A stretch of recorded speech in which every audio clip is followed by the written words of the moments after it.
Hi friends, YouTube ಚಾನಲ್ಗೆ ಸ್ವಾಗತ. ಮುಂದಿನ ಆಸೆ ಸಂಚಿಕೆ ಏನಾಗುತ್ತೆ ಅಂತ ನೋಡೋಣ ಬನ್ನಿ. ಅಂದರೆ ಶುಕ್ರವಾರದ ಸಂಚಿಕೆ. ಶುರುವಿನಲ್ಲಿ ಎಲ್ಲರೂ ಕೂಡ ದೇವಸ್ಥಾನಕ್ಕೆ ಹೋಗಿರ್ತಾರೆ. ಅಲ್ಲಿ ಶಾಂತಿ ಎಲ್ಲ ಕೂಡ ಪೂಜೆಗೆ ಎಲ್ಲ ಸಿದ್ಧತೆ ಮಾಡಿಕೊಂಡು ರೋಹಿಣಿ ಬಾರಮ್ಮ ಅಂತ ಹೇಳ್ಬಿಟ್ಟು ತಣ್ಣೀರು ಉಯ್ದ್ಬಿಟ್ಟು ಮಾಲೆ ಹಾಕಿ ಬಾರಮ್ಮ ಅಂತ ಹೇಳ್ಬಿಟ್ಟು ಎಲ್ಲ ಕರ್ಕೊಂಡು ಹೋಗ್ತಾಳೆ. ನೀನು ಫಸ್ಟು ಗಣೇಶಂಗೆ ನಮಸ್ಕಾರ ಮಾಡು ಅಂತ ಹೇಳಿ ಮಾಡಿಸಿ, ಅತ್ತೆ ಆಯ್ತಲ್ವಾ ಹೋಗೋಣ ಬಾ ಅಂದಾಗ, ಯಾಕೆ ಇನ್ನೂ ಈಗ ಸ್ಟಾರ್ಟ್ ಆಗ್ತಾ ಇರೋದು ರೋಹಿಣಿ, ಇನ್ನೂ ಇದೆ ಅಂತ ಹೇಳಿದಾಗ, ಅತ್ತೆ ಇನ್ನೂ ಇದೆಯಾ ಅಂತ ಹೇಳ್ತಾಳೆ.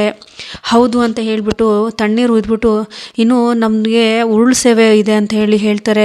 ಹೌದಾ ಅತ್ತೆ ಅಂತ ಹೇಳ್ಬಿಟ್ಟು ಹೇಳಿದಾಗ, ಎಷ್ಟು ಉರುಳು ಸೇವೆ ಮಾಡಬೇಕು ಅತ್ತೆ ಅಂದಾಗ, ನಾನು ಲೆಕ್ಕಾಚಾರ ಹಾಕ್ತಾ ಇರ್ತೀನಿ, ನೀನು ಅಷ್ಟು ಮಾಡಲೇಬೇಕು ಅಂತ ಹೇಳ್ಬಿಟ್ಟು ಹೇಳ್ತಾಳೆ ಶಾಂತಿ. ಹೌದಾ ಅತ್ತೆ ಅಂತ ಹೇಳ್ಬಿಟ್ಟು ಉರುಳು ಸೇವೆ ಮಾಡ್ತಾ ಇರ್ತಾಳೆ. 1 2 3 ಅಂತ ಶಾಂತಿ ಎಣಿಸ್ಕೊಂಡು ಹೋಗ್ತಾ ಇರ್ತಾಳೆ. ಅತ್ತೆ ನನಗೆ ಆಗ್ತಾ ಇಲ್ಲ, ಪ್ಲೀಸ್ ನನಗೆ ಆಗ್ತಾ ಇಲ್ಲ ಅಂತ ಹೇಳಿದಾಗ, ಆಗ ರೋಹಿಣಿ ತುಂಬಾ ಕಷ್ಟಪಡ್ತಾ ಇರ್ತಾಳೆ. ಮೀನಾ ಹೇಳ್ತಾಳೆ, ಅತ್ತೆ ಬಿಡಿ ಸುಮ್ಮನೆ, ಪಾಪ ಅವಳಿಗೆ ಆಗ್ತಾ ಇಲ್ಲ, ಅದು ಬೇರೆ ಮಲೇಷ್ಯಾದಿಂದ ಬಂದವರು, ಇಂಥವೆಲ್ಲ ಗೊತ್ತಿಲ್ಲ ಅಂತ ಹೇಳಿದಾಗ, ಯಾಕೆ ಅವ್ರ ತಂದೆ ಬರೋದು ನಿನಗೆ ಇಷ್ಟ ಇಲ್ವಾ, ಯಾಕೆ ಈ ಥರ ಮಾಡ್ತಿದ್ದೆ, ಸುಮ್ಮನೆ ನಿಂತ್ಕೋ ಅಂತ ಹೇಳ್ಬಿಟ್ಟು ಬೈದ್ಬಿಟ್ಟು, ಅವಳು ಮಾಡ್ತಾಳೆ ಅಲ್ವಾ ರೋಹಿಣಿ ಅಂದಾಗ, ಹಾಂ ಅತ್ತೆ ಮಾಡ್ತೀನಿ ಅಂತ ಹೇಳ್ಬಿಟ್ಟು ಹೇಳ್ತಾರೆ. ಆಗ ಶ್ರುತಿ ಹೇಳ್ತಾಳೆ, ವೆರಿ ಇಂಟ್ರೆಸ್ಟಿಂಗ್ ಬೇಬಿ, ಈಗ ಅಂದರೆ ಉರುಳು ಸೇವೆ ಮಾಡಿಸಿದಾರೆ, ಆಮೇಲೆ ತಲೆಯಿಂದ ನಡೆಸ್ತಾರಾ ರೋಹಿಣಿಗೆ ಅಂದಾಗ ಎಲ್ಲರೂ ಕೂಡ ನಗ್ತಾ ಇರ್ತಾರೆ. ನೋಡಮ್ಮ, ದೇವ್ರ ವಿಷಯದಲ್ಲಿ ಆ ಥರ ಹೇಳ್ಬಾರ್ದು ಶ್ರುತಿ ಅಂತ ಹೇಳ್ಬಿಟ್ಟು ಶಾಂತಿ ಹೇಳ್ತಾಳೆ. ಅದೇ ಟೈಮಿಗೆ ಮನೋಜ್ಗೆ ಒಂದು ಕಾಲ್ ಬರುತ್ತೆ. ಮಾತಾಡಿಕೊಂಡು ಆಚೆ ಬರುವಾಗ ಅಲ್ಲಿ ಅವಳು ಛಾಯಾ ಅಂದರೆ ಅವ್ರ ಲವರು ಇದ್ರ ಹತ್ರ ಕಾರ್ ಪಕ್ಕ ನಿಂತಿರ್ತಾಳೆ. ಅದನ್ನು ಮನೋಜ್ನ ನೋಡಿಬಿಟ್ಟು ಕಾರ್ ಪಕ್ಕನೇ ಆ ಕಡೆ ಬಚ್ಚಿಕೊಂಡು ಕಾರ್ ಡೋರ್ ತೆಗೆದು ಒಳಗಡೆ ಕೂತಿರ್ತಾಳೆ. ಮನೋಜ್ ಮಾತಾಡ್ತಾ ಸೂರ್ಯ ಕಾರ್ ಹತ್ರ ಬಂದು ಡೋರ್ ಹತ್ರ ನಿಂತ್ಕೊಂಡು ಮಾತಾಡ್ತಾ ಇರ್ತಾನೆ. ಆದರೆ ಸೂರ್ಯನ ಕಾರ್ ಹತ್ರ ಅಬ್ಸರ್ವ್ ಮಾಡಿರಲ್ಲ. ಮಾತಾಡುವಾಗ ಅವಳು ಅಲ್ಲೇ ಕೂಡ ಬಚ್ಚಿಕೊಂಡು ನೋಡ್ತಾ ಇರ್ತಾಳೆ. ಆಮೇಲೆ ಒಳಗಡೆ ಎಲ್ಲರೂ ಕೂಡ ಪೂಜೆ ಎಲ್ಲ ಮುಗಿಸಿ ಇನ್ನೂ ಇದೆ ನಿನ್ನ ರೋಹಿಣಿ, ಕರ್ಪೂರದೊಂದು ಇದು ಇದೆ ಅಂತ ಹೇಳಿ ಕಾರ್ಯ ಇದೆ ಅಂತ ಹೇಳ್ತಾರೆ. ಕರ್ಪೂರ ಅಂದರೆ ಏನತ್ತೆ ಅಂದಾಗ, ಕೈಯಲ್ಲಿ ನೀನು ಕರ್ಪೂರ ಸುಟ್ಕೋಬೇಕು ಅಂತ ಹೇಳ್ತಾಳೆ. ಆಗ ಏನತ್ತೆ ಕೈಯಲ್ಲೆಲ್ಲ ಸುಟ್ಕೋಬೇಕಾ ಅಂದಾಗ ಮನೋಜ್ ಹೇಳ್ತಾನೆ, ಅಮ್ಮ ಕೈಯೆಲ್ಲ ಸುಟ್ಟೋಗಲ್ವಾ ಅಂದಾಗ, ನೀ ಸುಮ್ಮನೆ ಇರೋ, ನಿಮ್ಮ ಮಾವ ಬರೋದು ಬೇಡವಾ ಅಂತ ಹೇಳ್ತಾರೆ. ಆಗ ಹೇಗೋ ಒಂದು ಮಾಡಿ ರೋಹಿಣಿ ಕೈನ ತೆಗೆದುಕೊಂಡು ಅದ್ರಲ್ಲಿ ಕರ್ಪೂರ ಹಾಕಿ ಸುಡ್ತಾಳೆ ಶಾಂತಿ. ಆಮೇಲೆ ಅದನ್ನು ಆರತಿ ಮಾಡಿ ಕೆಳಗಡೆ ಹಾಕ್ತಾಳೆ. ಆಮೇಲೆ ಆಯಿತು ಇಲ್ಲಿಗೆ ಎಲ್ಲ ಮುಗೀತು ಅಂತ ಹೇಳ್ಬಿಟ್ಟು ಒಳಗಡೆ ದೇವಸ್ಥಾನದಲ್ಲಿ ಕರ್ಕೊಂಡೋಗಿ ಪೂಜಾರಿಗೆ ಹೇಳ್ತಾರೆ. ಪೂಜಾರಿ ಅವರೆಲ್ಲ ಮುಗೀತು ಅಂದಾಗ, ಅರ್ಚಕರೆಲ್ಲ ಮುಗೀತು ಅಂದಾಗ, ಆಯ್ತಮ್ಮ ಇನ್ನೇನು ಪೂಜೆ ಮಾಡೋದಿದೆ ಅಂತ ಹೇಳಿ ಪೂಜೆ ಮಾಡಿಸ್ತಾರೆ. ಆಯಿತು ಅಲ್ಲಮ್ಮ ನಿಮ್ಮ ತಂದೆ ಹೆಸರು ಏನು ಅಂತ ಕೇಳ್ತಾರೆ. ಆಗ ಎಲ್ಲರ ಮುಖ ನೋಡ್ತಾಳೆ ಮೀನಾ, ರೋಹಿಣಿ. ಆಗ ಯಾಕಮ್ಮ ನೀನು ಎಲ್ಲರ ಮುಖ ನೋಡ್ತಾ ಇದೆಯಾ, ನಿಮ್ಮ ತಂದೆ ಹೆಸರು ಗೊತ್ತಿಲ್ವಾ ನಿನಗೆ ಅಂದಾಗ ಶಾಂತಿ, ಅಯ್ಯೋ ಅತ್ತೆ ಹಾಗೇನಿಲ್ಲ ಅಂತ ಹೇಳ್ಬಿಟ್ಟು, ಯಾರ ಹೆಸರು ಹೇಳಪ್ಪ ನನಗೆ, ನಮ್ಮ ತಂದೆ ಹೆಸರು ಹೇಳು ಅಂತ ಹೇಳ್ತಾ ಇದ್ದಾರೆ ಅಂತ ಮನಸ್ಸಲ್ಲಿ ಯೋಚನೆ ಮಾಡಿಕೊಂಡು ಯಾವುದೋ ಒಂದು ಹೆಸರು ಹೇಳ್ತಾಳೆ. ಆಯಿತು ರಾಶಿ ನಕ್ಷತ್ರ ಹೇಳಿ ಅಂದಾಗ, ಮೇಷ ರಾಶಿ, ಯಾವುದು ಮೂಲ ನಕ್ಷತ್ರ ಅಂತ ಹೇಳ್ತಾಳೆ. ಅಲ್ಲಿಗೆ ಅರ್ಚಕರು, ಈ ಥರ ರಾಶಿ ಬರೋದೇ ಇಲ್ವಲ್ಲ, ಏನಕ್ಕೆ ನೀವು ಇದು ಆ ಹೆಸರಿಗೆ ಈ ರಾಶಿ ಬರೋದೇ ಇಲ್ವಲ್ಲ ಅಂತ ಹೇಳ್ತಾರೆ. ಆಗ ಅಲ್ಲೇ ಇದ್ದ ಶ್ರುತಿ ಮೀನಾ ಹೇಳ್ತಾಳೆ, ಅಲ್ಲ ಆ ನಕ್ಷತ್ರಕ್ಕೆ ಆ ಥರ ಬರಲ್ಲ, ಎಲ್ಲ ಅಂದರೆ ಅಶ್ವಿನಿ ನಕ್ಷತ್ರ ಅದು ಇದು ಅಂತ ಹೇಳ್ತಾಳೆ. ಅಲ್ಲಿ ಹೇಳ್ತಾ ಇದ್ದಾರಲ್ಲ ಅರ್ಚಕರು ಹೇಳ್ತಾರೆ, ಅವ್ರು ಹೇಳಿದ್ದು ಕರೆಕ್ಟೇ, ಅಂದರೆ ನಿಮ್ಮ ತಂದೆಯವ್ರ ರಾಶಿ ಯಾವುದು ಅಂತ ಕೇಳಿದಾಗ, ನಕ್ಷತ್ರ ಯಾವುದು ಅಂತ ಕೇಳಿದಾಗ ಅಶ್ವಿನಿ ನಕ್ಷತ್ರ ಅಂತಾಳೆ.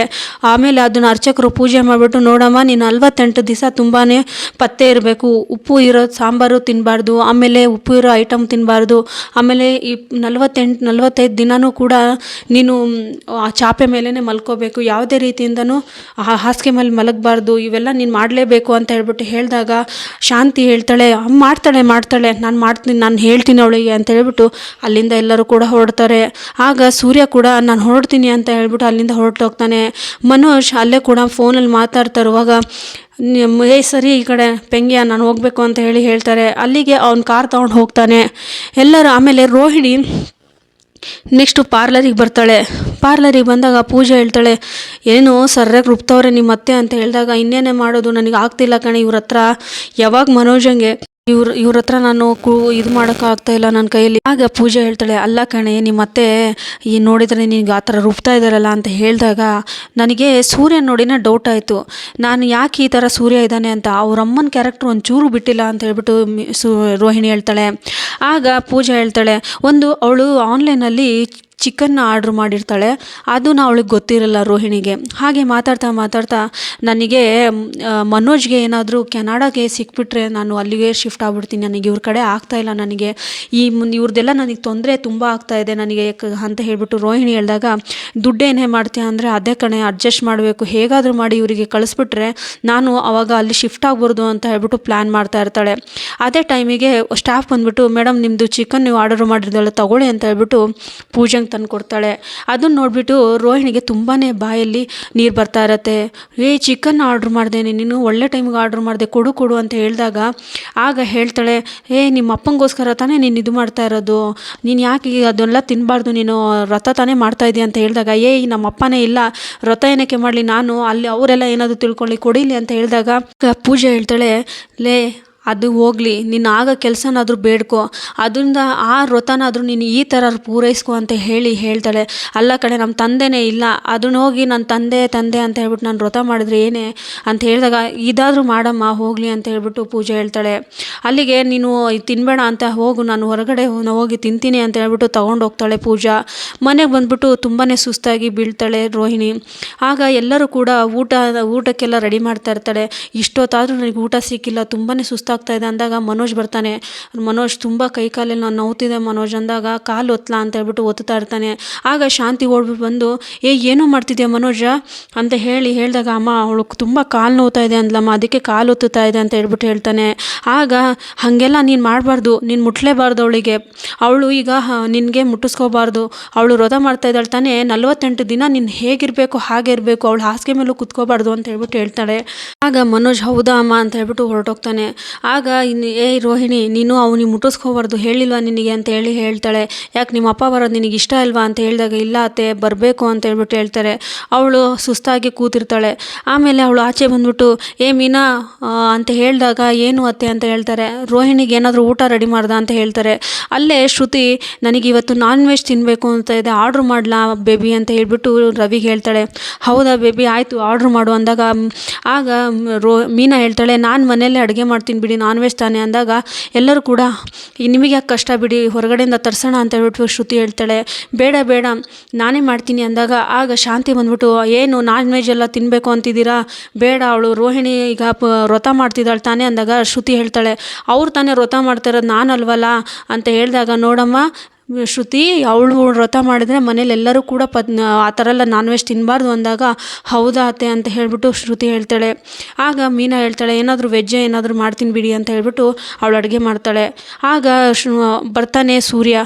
ಬಂದುಬಿಟ್ಟು, ಏನು ಪೌಡ್ರಮ್ಮ ಎಲ್ಲ ಉರುಳು ಸೇವೆ ಮಾಡಿಬಿಟ್ಟು ಏನು ಸುಸ್ತಾಗ್ಬಿಟ್ಟಿದ್ಯಾ ಅಂದರೆ ಬಿಡು, ಅಂದರೆ ನಿಮ್ಮ ಅಪ್ಪ ಹಂಗೆ ಫುಲ್ ಫ್ಲೈಟಲ್ಲೇ ಬಂದುಬಿಡ್ತಾರೆ ಈಗ ಅಂತ ಹೇಳ್ಬಿಟ್ಟು ಅಂದರೆ ಕಾಮಿಡಿ ಮಾಡ್ತಾನೆ. ಆಗ ರೋಹಿಣಿ ಹೇಳ್ತಾಳೆ, ನೋಡಿ ಮನೋಜ್, ನನಗೆ ಮೊದಲೇ ಸುಸ್ತಾಗ್ತಾಯಿದೆ ಇವ್ರು ಮಾಡ್ತಿರೋದು ನೋಡಿ ಅಂದಾಗ, ಸುಮ್ಮನೆ ಅವಳು ಪಾಪ ಮೊದಲೇ ಸುಸ್ತಾಗಿದ್ದಾಳೆ ಅಂತ ಹೇಳ್ಬಿಟ್ಟು ಮನೋಜ್ ಹೇಳ್ತಾನೆ. ಏನೋ ಇದಾದರೂ ಮಾಡಿಬಿಟ್ಟು ನಿಮ್ಮ ಅಪ್ಪಂಗಾದರೂ ಕರೆಸು ಅಂತ ಹೇಳ್ಬಿಟ್ಟು ಹೇಳ್ತಾನೆ ಸೂರ್ಯ.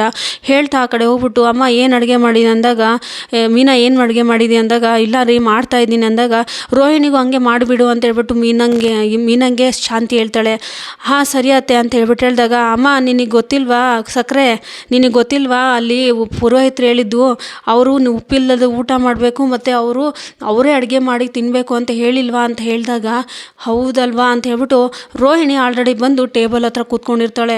ನೀನು ಇಲ್ಲೆಲ್ಲ ಕೂತ್ಕೋಬಾರ್ದು, ನೆಲದ ಮೇಲೆ ಕೂತ್ಕೋಬೇಕು, ಹೋಗು ಅಂತ ಹೇಳ್ಬಿಟ್ಟು ಶಾಂತಿ ಓಡಿಸ್ತಾಳೆ. ಓಡಿಸಿದಾದ್ಮೇಲೆ ಕೂಡ ಊಟಕ್ಕೆ ಕೂತ್ಕೊಂಡಿರ್ತಾರೆ. ರೋಹಿಣಿಗೆ ಬಾಯಲ್ಲಿ ನೀರು ಬರ್ತಾ ಇರುತ್ತೆ. ಆದರೆ ಅವಳಿಗೆ ವ್ರತ ಅಂತ ಹೇಳ್ಬಿಟ್ಟು ಶಾಂತಿ ತುಂಬಾ ಶಿಕ್ಷೆ ಕೊಟ್ಟಿರ್ತಾಳೆ. ಆಮೇಲೆ ಮುಂದೆ ಏನಾಗುತ್ತೆ, ಇಲ್ಲಿಗೆ ಸಂಚಿಕೆ ಮುಕ್ತಾಯ ಆಗುತ್ತೆ. ಮುಂದೆ ಆಗುತ್ತೆ ಅಂತ ಹೇಳ್ತಾ ಹೋಗ್ತೀನಿ ಫ್ರೆಂಡ್ಸ್. ನೀವು ಯಾರ್ಯಾರು ಹೊಸಬ್ರು ನನ್ನ ಚಾನಲ್ನ ನೋಡ್ತಿದ್ರು, ಪ್ಲೀಸ್ ಸಬ್ಸ್ಕ್ರೈಬ್ ಮಾಡಿಕೊಂಡು ಮುಂದಿನ ವೀಡಿಯೋ ನೋಡಲಿ ಅಂತ ಹೇಳ್ತಾ ನಾನು ಈ ವಿಡಿಯೋನ ಎಲ್ಲೇ ಮುಗಿಸ್ತಿದ್ದೀನಿ. ಧನ್ಯವಾದಗಳು.